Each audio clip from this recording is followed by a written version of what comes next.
What is going on, guys? Welcome to week number 8, Big 12 All-Teambuilder Dynasty action.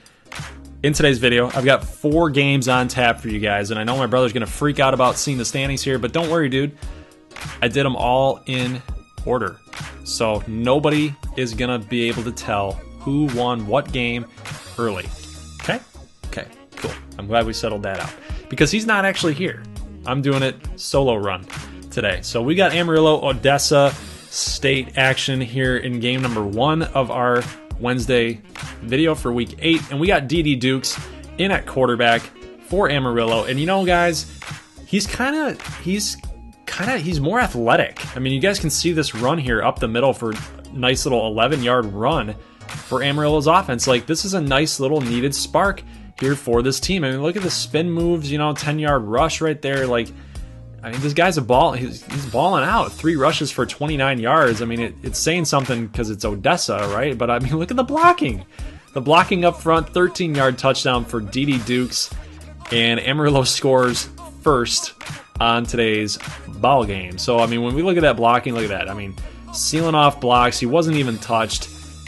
But then they got to face Montana Flynn. 56 of 68 yards. The guy is money. He's going to the NFL, right? He's probably going to be a top 5, maybe top 10 quarterback. No doubt about it. I mean, if he can make throws like that and basically outfire the defense, you know, he's got a strong arm. He can finesse it a little bit as well. He can make all the throws. That's what the pros want to see, right? So Odessa is only going to get 3 points on that drive, but look at this. We get a fumble here by Dukes and then picked up by the offensive lineman. So Odessa's defense stops him. So McNamara coming on in here and getting the forced fumble, but not the fumble recovery. So Odessa shuts down Amarillo, which is a good sign for them. And then a pass complete here down the sideline. And look at Logan Sweeney busting moves off people, and then a turnover. Sweeney fumbles the football. Something you just can't do. He gives it right back to Amarillo. So now, check this out. D.D. Dukes with the shake and bake. He's down the sideline. He's got one man to beat. But he's going to be dropped down there at about the 3 or the 4 yard line. He's got 10 rushes for 92 yards so far in this game. Little read option fake, and he gets down at the... I'm turning over to my brother, and he's not here. 1 yard line. So the 1 yard line glitch, but guess what? They're going for it. Going to be 14-3. Even the CPU knows that he was in. 0-yard touchdown? Come on. Rayshawn Beckham gets into the end zone. It's going to be 14-3 here. And look at Khalid Livingston with the big-time bomb by Montana Flynn. What a throw. He's 14 of 14 right now, guys. 176, maybe that was 179 yards. But a big-time touchdown there for Odessa State. They're on the comeback train. But Amarillo looking to respond here. Look at D.D. Dukes yet again fighting his way up across the 40-yard line for an 8-yard rush. He's now up over 100 rushing yards, and it's not even the second half yet. And look at this pass to Isaiah Gamble, 25-yard touchdown reception, and he's looking at the crowd like, say what? Say what? What you talking about, Willis? Look at that throw. Put it right on the money. Boom. Where nobody else could get it but the receiver. Guys, D.D. Dukes is pushing for Russell Springer's job. And honestly, he's got to come back, and he's got to come back healthy. And they might give him another start. Who knows? Because at the way that Amarillo's playing right now, they can beat anybody. Especially with the way that Dukes has been playing. And this defense comes up big time. That's Stovall coming up with the big fumble recovery. But the big hit was laid out there by the defender for Amarillo here. So 21-10, second quarter, another fumble by Dukes, so they technically give him a sack on the play. It's going to be 3rd and 18, still up 11, a minute 16 left to go. They're just looking for about a field goal here just to get some points up on the board, and firing it deep, and Jeffrey Mendoza comes up and gets the deflection. So they're going to have to attempt a really long field goal. That's about a 50-yarder, and it's not going to be any good. So it's going to be Odessa getting the football back here on 3rd and 3, and what a throw, what a play call. Brock Skinner gets 45 yards on that little pitch and catch. It's going to be 2nd and goal for Odessa, and Flynn keeps it, and no Amarillo player in sight. So it's going to be 21-17 here going into the 2nd quarter. So Odessa State kind of hanging in there despite some turnovers, despite some, not so good decisions by their running back Logan Sweeney, to not hang on to the football. Not that he meant to do that, but you guys know what I'm saying. They're still hanging in. Eugene Brown coming in hot, though. Going to sack Montana Flynn. And he was actually the #1 overall defensive lineman in the recruiting class last season. So he's coming up big time, appreciating his opportunity to play for the Armadillos. So we see that Odessa gets the football back here, and a touchdown to LaAndre Drummond. I wish my brother was here because that's his player. LaAndre Drummond getting in on the rush. So it's going to be 24-21 now. And Duke's going to fire deep to the sideline, and it's intercepted off of his own deflection. And look at this. He's going to bring it back all the way past their 50-yard line towards the end zone. I mean, Odessa can have a chance here to put this game really on ice, but look at this play. Look at that play. Interception on Montana Flynn, 31 of 35 now. That's Demario Chavis coming up big time with the interception. That was almost Midland State-like, guys, if you remember that play from last season. But now that gives Amarillo new life. And look at D.D. Duke's got one guy to beat again. He's utilizing his speed to the maximum capacity in this game, guys. 21 rushes for the quarterback, 168 yards. Look at him utilize the blocking right there. That's teamwork right there, guys. I mean, that's not just on Dukes. That's really good blocking as a team. And then look at this. There's nobody in sight for Odessa yet again. They're all the way downfield. And now D.D. Dukes gets 17 more yards. So he's got 22 rushes for 185 now. He's absolutely feeling it. So now here's another little read option here to Josh Sutton, who's normally a wide receiver. So he's kind of taking on that Tanner Brenneman type of role for Amarillo. And check this out. Rayshon Beckham on the read option yet again is going to get in for a 2-yard score. Touchdown, Amarillo. It's going to be 28-24 now, guys, with 6:26 left in the game. And you guys can see that, both teams are playing very evenly. And, normally you would look at Odessa State and say, no, man, I'm taking their offense. Amarillo's nothing here. But, with D.D. Dukes at the helm, I can't stop singing his praises here. He's playing really, really well and performing for this Amarillo Armadillos offense. 28-24 still, 3:55 left to go. It's all on Flynn. And look at the play made by Landry. Look at the play by Landry. He got beat. He swiveled the head and made an impressive play. The deflection there. So that was on 4th and goal. And Odessa unable to cash in. So it's still 28-24 Amarillo. They have a chance to put this game away. And a reception by Josh Sutton on 3rd and 5. If that was incomplete, the game would have been over. Why are you throwing the football, though? I don't know. They probably should have been running that in the first place. But Amarillo, guys, is going to take care of business here against Odessa State. Tough loss for Odessa. And tough loss for the favorites in this game. Amarillo was definitely not the favorites at all by any stretch of the imagination in this game. So they came in. Dukes is starting to really feel it.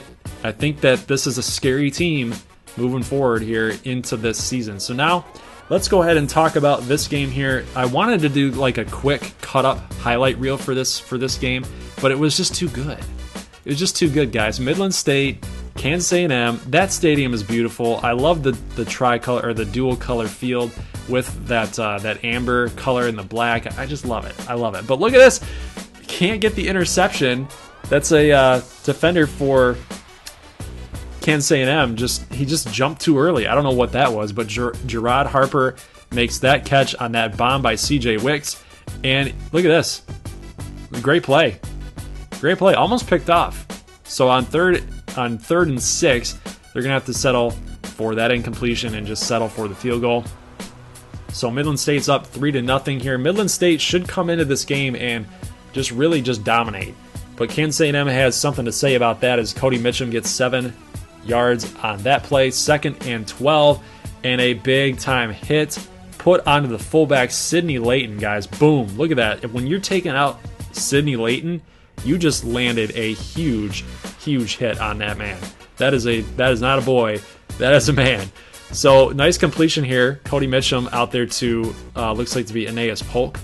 And then when we got a clipping call on wide receiver Matt Morrow. He's not the biggest wide receiver in the world, so I don't know. Don't try to do anything stupid, man. They're going to call you that. They're going to call you on that a lot. Just don't do that. But look at this. The same defender for KAMU, he can't intercept the football. Like he had it, and then the first time he jumped too early, and then on this second time he just didn't even attempt to go move towards the football. So yet again, Midland State gets a little bit lucky. They didn't turn the football over. Now they got to settle for 3 points. It's going to be 6-0 here, Midland. They do get a stop though, so Kansas A&M's offense yet again still not able to come through here. We're mid part of the second quarter with 4:15 left to go, and look at CJ Wicks, so great blocking up the middle, and he fumbles the football. And Kansas A&M is going to pick it up and check who comes in with the big hit. Boom. Nice. That's a huge hit. That's Sam Holycross coming in on the big hit.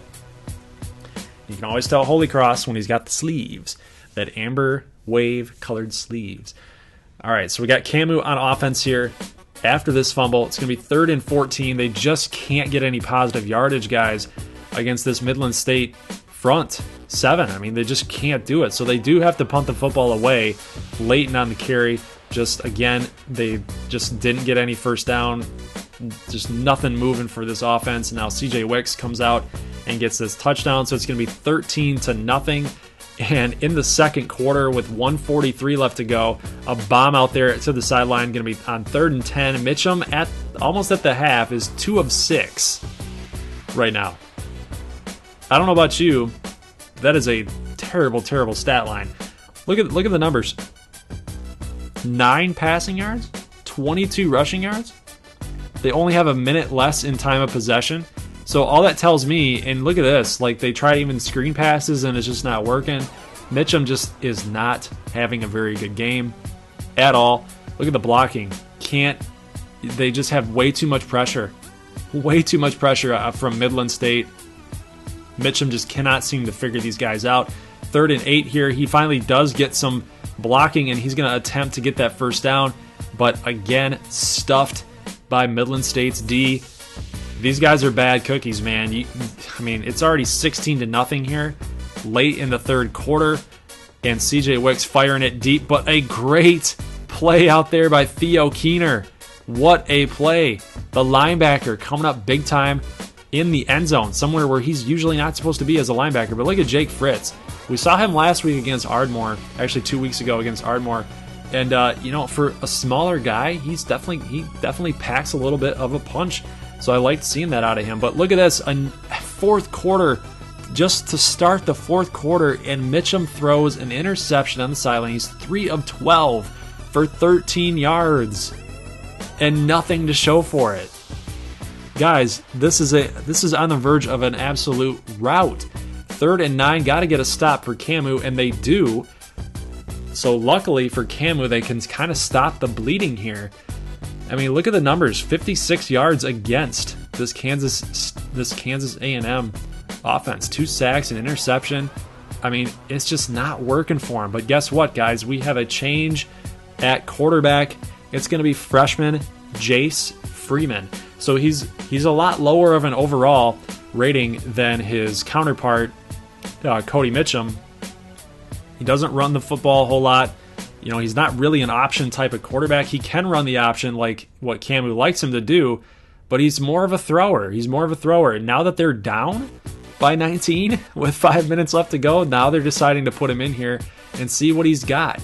So on 3rd and 7, a false start penalty gets called, and they're going to have to move back 5 more yards. So it's going to be 3rd and 12 for Freeman and this offense. So with 4:32, so they killed a lot of clock just to get that penalty and move backward in negative yardage. Let's see what Jace Freeman, the freshman, can do here. on a 3rd and 12. He's got feeling some pressure here, but look at this throw down the sideline. That is Matt Morrow going all the way for 68 yards. What a strike by Jace Freeman. That's, oh man. Look at this play. Number 8 bit on what looked to be like a drag route or something. Like he had the zone coverage and he bit down, and Matt Morrow was found going way deep. And what a throw by Jace Freeman. It's 19-7, and look at Holy Cross coming up big time on the defense again.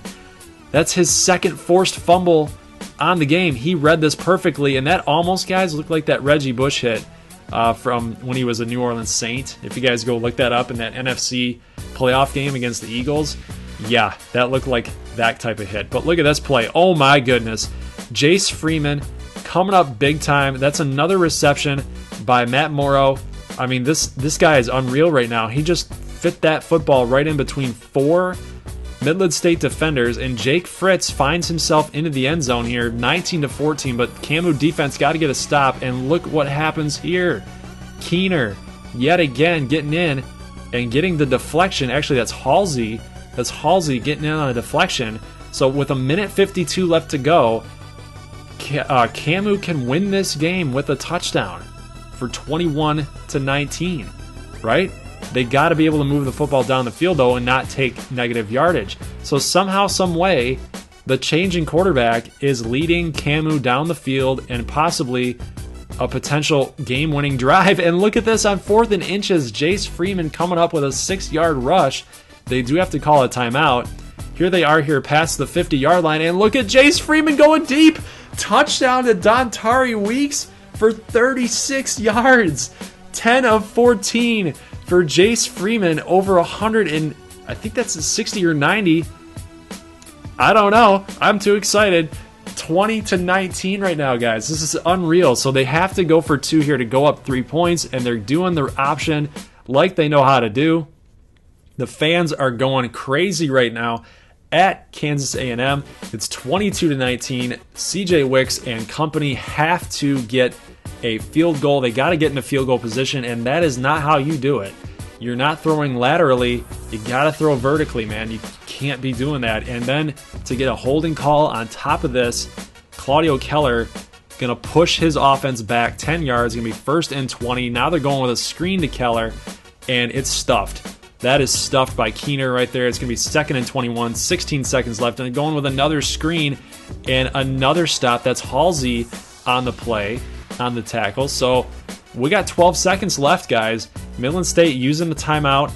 They're going with the flat, the little wheel route there to Claudio Keller just to pick up 11. They got 6 seconds. They do have to call a timeout. 5 seconds left. They got one more play here. Got to go for a Hail Mary, but they're going to go a little bit short because I don't think Wicks can throw that far. And guys, Kansas A&M, Barrow's pissed. Barrow is pissed off. But KAMU comes back by 19 points in the 4th quarter with 5 minutes left to go, and they win the game. 22 unanswered points thanks to Sam Holycross, KAMU's defense, and Jace Freeman. I want to just stress that ultimately I know football is a team game, guys, but you can't speak enough about the job that Jace Freeman just did. When he came in pretty cold. He probably wasn't expecting to start. He probably wasn't expected to go in there and play that football game, 19-0, right? And he just led the charge. Like that's extremely impressive. And we got to start talking about possibly a quarterback battle here. Who knows? Who knows? There's always some sort of drama, it seems, in this Big 12 Team Builder Dynasty, that's for sure. So let's go ahead and check out your guys' team, the ACU Spartans against the McAllen Matadors. Number 6. Not number 6, A. Money Stoudemire.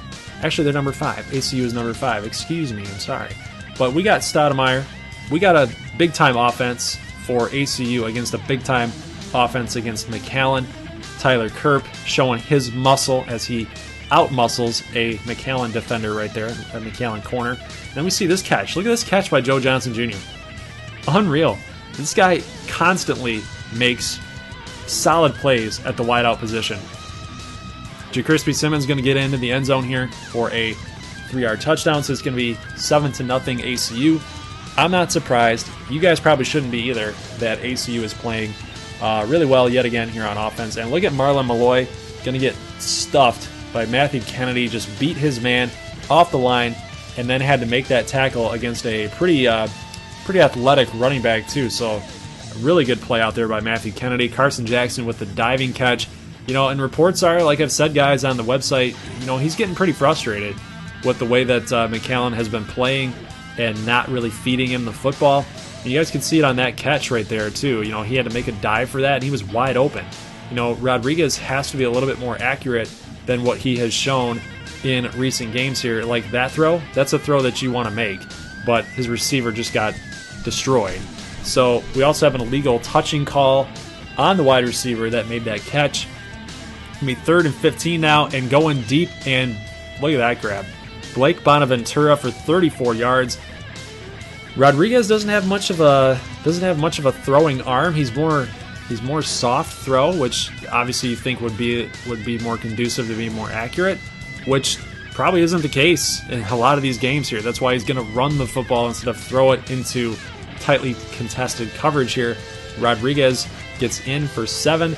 So first quarter winding down 7-7. Stoudemire with the throw to the outside. What are you doing, man? What did you even see? So Stoudemire has to be the only guy to come over and make the tackle, and he does not. He stops him just enough for Tyler Kerp or Connor Smith to come over and make the tackle, but we do get a face mask called on the defense. That is Tyler Kerp, actually, who made the tackle and got the face mask. So McAllen is in scoring opportunity, some scoring chance here, and you can't do that. You can't do that. A fumble recovery by ACU, and he's not going to go all the way here, but he's going to go down trying. Up past the 50-yard line. Look at that's Price Greer on the double team. Totally just wallops Marcus Rodriguez, and the coaching staff is looking at him like, dude, Marcus, you got to stop the turnovers. You're killing us, man. What a catch there by Connor Smith for 27 yards. Stoudemire here fumbles. Nope, he does not. Sacked for 6-yard loss. That's Ty Underwood. Looked like he fumbled. It did look like he fumbled here. 3rd and goal. And then we do get Crispy Simmons in for 15. Some positive yardage there. Now they're going to try to go for it here on 4th and goal. And he's going to get stopped at the goal line. So great play there by Jet Lockheed. Is going to stop ACU, and McAllen makes a hell of a play right there to stuff ACU. So we do get here second quarter, 5 minutes left, 4th and 5 after Jamal Spivey cannot get any positive yardage. It was kind of a tough spot there. It was a pretty aggressive play call. I agree with it. I really do. I think that if you're ACU, you know that you're the better team. You might as well just try it. And then you have to force Rodriguez and McAllen's offense in a shortened field, to go down. You got to go 99 yards to go score a touchdown. They don't. Got to give the football back to ACU. Stoudemire gets in. Nice touchdown there. And a pretty nice pass also by Stoudemire. So they do get the football back. Second quarter here, a minute left to go, 56 seconds. And look at, he shrugs off the tackle, got some blocks, and Stoudemire could go all the way, but he can't. 40 yards after getting tackled and pushed out of bounds. So Tyler Kerp gets in on a 10-yard reception. Stoudemire now 16 of 19 for 185. And ACU goes up by 14 with 19 seconds left. And the Matadors have to be pushing down the field, but an interception. Marcus, you're giving the game away. You can't make those kind of throws. Connor Chandler coming up big time with that pick. And now Stoudemire and the offense, well, there you go. They didn't come through. So ACU has to go kick the field goal here with not a lot of time left to go. But Charlie Taft does kick that through, so it's going to be 24-7 at halftime. It is all ACU. Like, there's just nothing that McAllen is doing right now that would even tell you that they're going to come back and win this football game. There just isn't. I mean, they're throwing these underneath, like, screen type of passes. Carson Jackson for 3. Like, he's just not really involved as much as he was last season, for sure. I mean, Rodriguez is starting to run the football, something that he isn't really supposed to be able to do, and that's really forcing McAllen to make those types of plays and be uncomfortable, and even throwing deep. Something Marcus Rodriguez doesn't do a whole lot of in the first place. He actually finds Blake Bonaventura for a touchdown, and look at Stoudemire lowering the shoulder and getting the fumble. It's now 27-14 with McAllen football. Not good. Money, not so money right there on that play, dude. You got to hold on to the football. So, yet again, Stoudemire is a little bit more turnover prone, and it's kind of going to bite him in the butt here. I have a feeling here, 27-14, and McAllen, after Carson Jackson gets that catch up the middle for 20 yards, he gets Paris McMillan for 12. So McMillan actually has 15 yards on the game. 12 of them were on that play. 3rd and goal. If McAllen can score here, to be 27-21. And look at this. He fakes out Kennedy and gets into the end zone, guys. It is going to be 27-21. Rodriguez now with 2 touchdowns, I believe, on the ground. So, again, it's kind of weird that he's actually coming through on the ground, because this isn't something that he's supposed to do. But look at this. Stoudemire, like we just talked about, is turnover prone. He gives it right back to the Matador, Stephen Wallace, with the interception at middle linebacker. Look at that. Just read it perfectly and picked off Joe Johnson. I mean, he read that perfectly, guys. I mean, that is brutal. You cannot do that if you're Stoudemire. And look at Marcus Rodriguez yet again. He's going to run it into the end zone. Stretches right across the goal line. It's going to be 28-27. The Matadors here late, 6 minutes and 31 seconds to go in the fourth, are going to take the lead. But look at this catch. Look at this catch by Joe Johnson Jr. Like I said, and like my brother has said in the past, he's just comes up so clutch. It's insane. He's so good. Like, he's such a pro. He's such a pro. And then we see Stoudemire getting stuffed. So ACU got to settle for the field goal. It's going to be 30-28. And now with McAllen driving down the football field here, if it were me, I would have been killing some clock and then possibly kicking a field goal. But an interception is read perfectly by none other than yours truly, Bill Stevens. He comes up big time on that interception for a pick 6, and Marcus Rodriguez just floated it up there for grabs.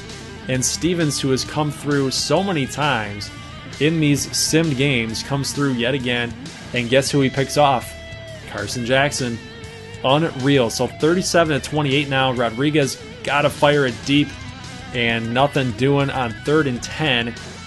Great play out there by Chris Evans. It's going to be 1st and 10 now for ACU. And look at JaCrispy go. He's going to pick up a huge gain there for 17 yards. So McAllen's got to call a timeout in hopes that they can stop him from getting into the end zone. But it's probably not going to happen. The comeback was probably not going to happen given the score. And JaCrispy gets on in. It's going to be 44, I should say, to 28 is your final. So Stoudemire, despite the turnovers, despite everything that had gone wrong for him in this game, Rodriguez played worse. It's not so much who played better, it's who played worse. And ACU escapes the bull ring of McAllen and wins that game. Unreal. Unreal. All right, so last game of the day. Shreveport traveling to Little Rock. This is actually the quick cut highlight. This is about 5 minutes long, so just so you guys know. We are at Riverbank Stadium here in Little Rock. Andre Wingo. Last game, 22 carries for 139 yards for 2 scores.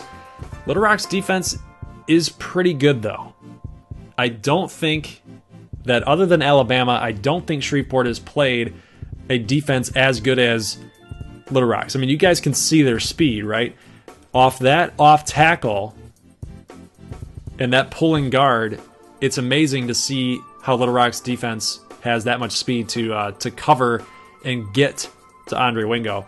We can see that on this play here, Nate LaDuca going to get sacked. It's going to be 3rd and 21, and they're going with a screen pass. And look at the defensive lineman. That's Tarasovich. He's going to catch Andre Wingo in the backfield for another loss. Gunnar Rivers slips on this play on 1st and 10. So, I mean, you guys can see the conditions out here. I mean, it is sopping wet out there on this field. So, possible low-scoring game, potentially. Maybe some defenses are going to actually show up. You know, it kind of favors Shreveport. I'm not going to lie. I mean, Gunnar Rivers, he's going to have to be able to throw the football. He doesn't run a whole lot, but, I mean, he can run, but he doesn't run a whole lot. And you guys can see that Shreveport defense stops him. 1 rush for 1 yard. They're going to have to settle for the field goal. LaDuca, though, you know, he's not a very good passer. He's going to have to find more open lanes like this. And, you know, Nate LaDuca, like I said, he's not the greatest passer in the world. Doesn't make the best decisions with the football in his hands. So it's pretty interesting to see why the coaching staff wants to lean towards him in this game. It doesn't make a whole lot of sense. If it were me, I would probably be leaning on Andre Wingo for sure. We see Gunnar Rivers here slipping yet again. And, I mean, look at that. I mean, he's so inaccurate on that throw, possibly due to the weather. They're going to have to settle for another field goal. So Shreveport here in the second quarter, again, another sack. Unreal, guys. Unreal. That's Marcus Livingston going to get credit for the sack. And then look at this. You still can't even get by that defensive line. That's Cody Pasinger, the linebacker. I mean, you can't get by him. Look at this. Look at this. Off the edge as well. So LaDuca, 2 of 3 right now for 47 yards. Just, I mean, there's just nothing going on for Shreveport's offense because this defense is just killing them right now. So it's actually 9-0. Little Rock here back with the football with 1:29 left to go. And Rivers to McFadden for a 9-yard touchdown. It's 12 of 15 now for Rivers. It's going to be 16-0 here going into the half. A minute left to go, and look at this. Wingo finally busts loose at least a little bit for 14 yards right there. 56 seconds left to go. Now down to 27 seconds with some more positive yardage. And then interesting that they're going with a screen pass to Andre Wingo. Maybe that's because of the defensive line, the defensive front that has been really difficult to get by for Shreveport. That's the only thing I can really think of, but they're not going to be able to have enough time to try a play into the end zone, so they're going to kick a field goal there to go into the half, 16-3. And you guys can see the rushing yards at 0. Who would have thunk that? 0 rushing yards for Shreveport? It's because of all the sacks. I mean, LaDuca is taking way too many sacks, which are contributing to that statistic.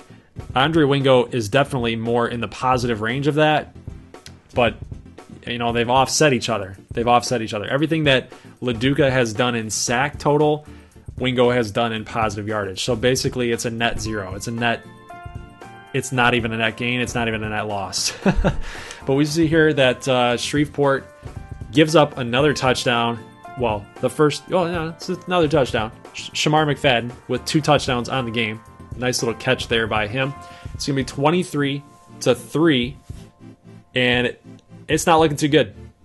It's not looking too good now, guys.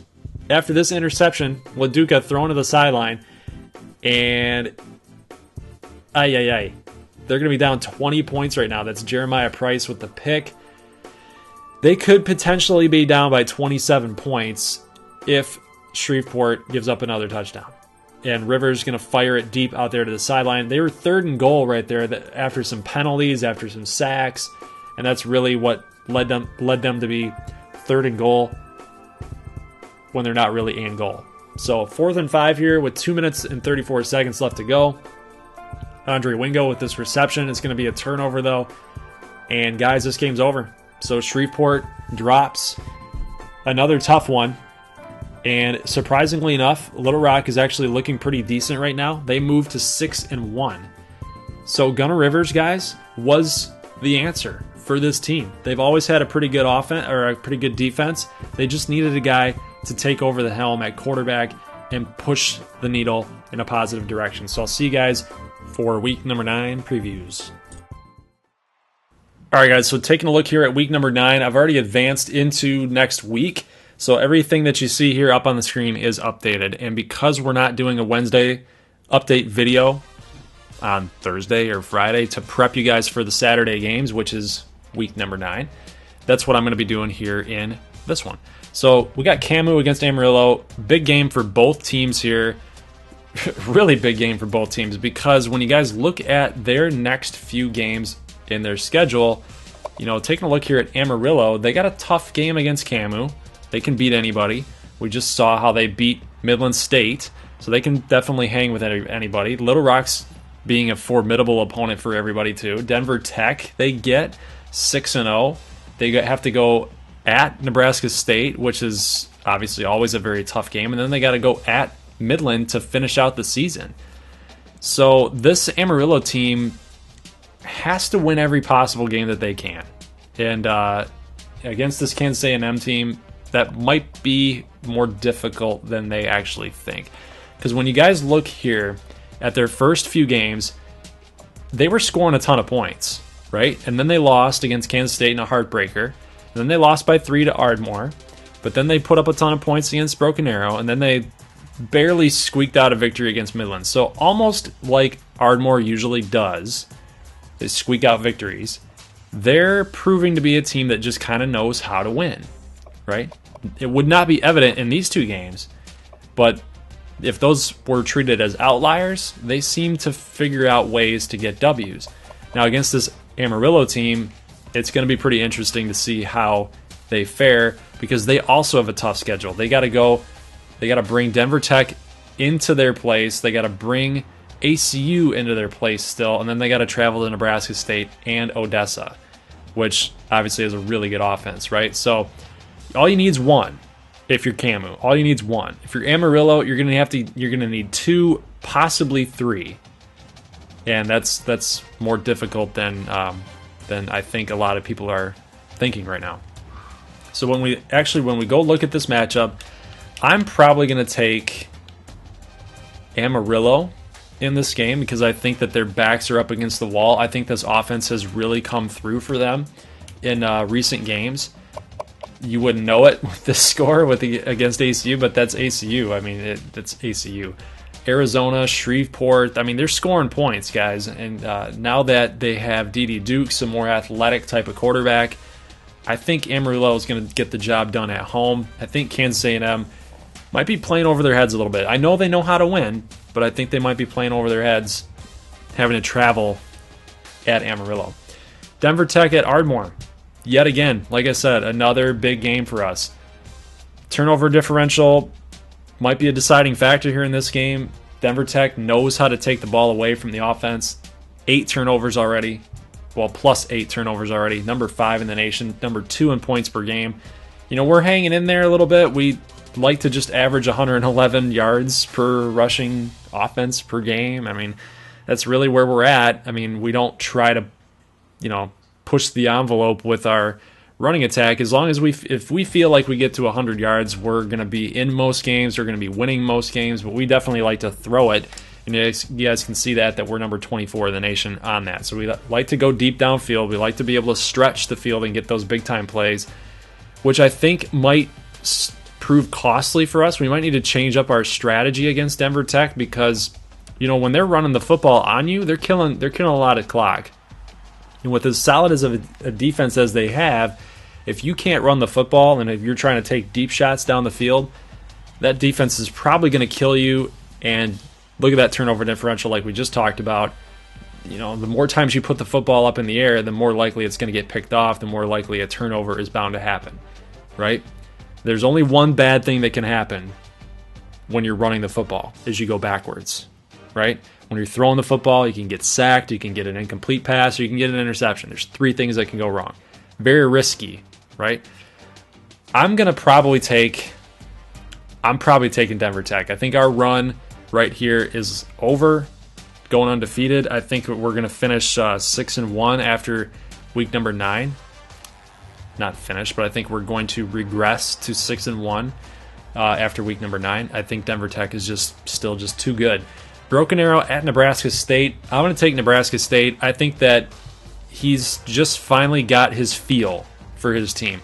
Number 2 in rushing defense. The pass offense is number 6. Ben Shinosky has been everything that he was cracked up to be. Emilio Vivaldi's catching everything. We got Michael Swan making athletic grabs. We got running backs that are making plays. Brenneman's making plays downfield. They're utilizing the tight end. And their defense really isn't that terrible, right? I just think Broken Arrow has a lot of issues going on offensively. Defensively, they're not too bad. But I just think that they can be had. And I think Nebraska State can take care of them. Not much analysis needed for that one. I think if Brian Street plays in this game, I think Nebraska State takes it easily because I don't think Street is quite ready yet for the big time. If Godot is in the job, which I believe that he is, it might be tougher than I'm thinking for Nebraska State. But I ultimately am picking Nebraska State to win that game. McAllen against Shreveport. You got two teams that are not performing up to their standards, right? Shreveport just lost that game, a brutal loss against Little Rock. They lost to Alabama. Then they came back and they beat Midland State by quite a bit, 20 points, right? But McAllen, in their losses, have actually not looked terrible. I mean, they lost by a touchdown here. They lost by 20 to Bama. Oh, that was Shreveport. Sorry. So McAllen in their losses lose by 3, lose by 4, lose by 13. But that's Denver Tech. We got to give them a little bit of a credit there. And then they have to play ACU, which they were in most of the game. They're actually leading at one point late in the fourth quarter. So this isn't a bad football team, right? I'm taking McAllen here. Even on the road, I think that the offense is still putting up numbers. I think Shreveport's defense is kind of not. They're not very confident right now. And plus, the offense with LaDuca, they just don't seem to have the it factor like they did last season. So I'm going to take McAllen in this one. Little Rock against ACU, Arkansas type of rivalry game here. Please reconnect the dang controller, guys. I need a dang new controller. Number 6 against Little Rock and Gunner Rivers. This is going to be a pretty intriguing game. A lot of people might not think so. They might look at this and say, "Oh yeah, ACU all the way." But you know, the numbers there, they can look a little deceiving. Little Rock 6-1. They're playing well. They're playing really well, especially on defense. I mean, look at this. Total defense number 12 in the nation, number 1 against the rush, number 11 against the pass. That defense is legit. Gunner Rivers is playing well enough to win these games as a freshman, right? I think that this might be an upset. It might spell an upset. I'm not going to lie to you guys. I mean, ACU is obviously going to put up the points. They've been putting up points, and I think that they will put up points yet again. Maybe not as many as they have, because I don't think they've played a defense as good as Little Rock. I know Denver Tech is turnover hungry. They can create some turnovers really well, but you know, that Little Rock defense, they get you off the field, and they get you off the field in a hurry. And if we can look at their schedule here, you know, they've won some pretty good games here. I mean, Auburn they beat in overtime. Troy they walloped. Lafayette they were kind of feeling, you know, they were feeling themselves out a little bit. Eastern Michigan they walloped as well. Odessa they got blown out, but that's because they were facing a really good quarterback in Montana Flynn. And I'm not saying A-Money Stoudemire isn't as good as a quarterback. I just think that he's more mistake prone than Montana Flynn has shown. They whooped on Nebraska State, and then they whooped on Shreveport. So I think that this game might be an upset. I'm going to still go with ACU, but I'm just telling you guys right now, do not be surprised if Little Rock wins this game. Odessa State and Midland State, this is a game that we are definitely going to show on Saturday. This is one of the biggest rivalries in this Big 12 Team Builder dynasty. Odessa and Midland, both teams only like 16, 20 miles apart, and they hate each other's guts. And honestly, I'm probably going to take Midland State. I think that Odessa doesn't have enough on defense. You know, you could probably classify that Midland loss today against KAMU as kind of an outlier, kind of something that was just kind of fluky. I mean, 22 points. They were up 19-0 and give up 22 points. Like, something happened there. Something happened. It was either coaching, it was either play calling, or, you know, just they couldn't make adjustments against Jace Freeman. KAMU threw a wrinkle at them, and they didn't know how to handle it. They prepared all week against the rush, and then they get Freeman just, you know, bombing it deep all over the place and becoming more of a passer. Maybe they didn't even scout him. So obviously that's something that you'd want to be concerned about. But, you know, going into this game against Odessa, like I said, I just don't think Odessa has the talent to hang with Midland right now. And I'm probably just going to stick with Midland State. But don't think that Odessa doesn't have a shot, because in rivalry games, everybody seems to have a shot. So we can see that, you know, they're putting up points. Midland State is. Odessa's obviously putting up points here. 44 points in a loss, 24 points against Amarillo in a loss. You know, it's not like they're a bad team like they were last season. So I would expect Odessa to fight, but I still think Midland State's going to take care of business. So, guys, that is it for this video. Leave a like if you like this thing. And as always, I got you there. I'm not saying goodbye, not signing off. Go check out GoGloverGaming.com. Make sure you guys are putting your picks in for this week number 9, because they're going to lock on Saturday morning before 11 a.m. So that's when that video is going to be posted, is 11 a.m. And then from there, we'll go next Wednesday will be the preview video for week number 10. And then Saturday will be week number 10 action. And then, therefore, we're going to just keep on rolling with our regular schedule Saturdays and Wednesdays. So that is it, guys. Hope you leave a like. Hope you liked the video. Hope you liked me going in the solo run for today. My brother was not here, obviously. And that's all I got for you guys. So I'll catch you guys on Saturday. As always, peace.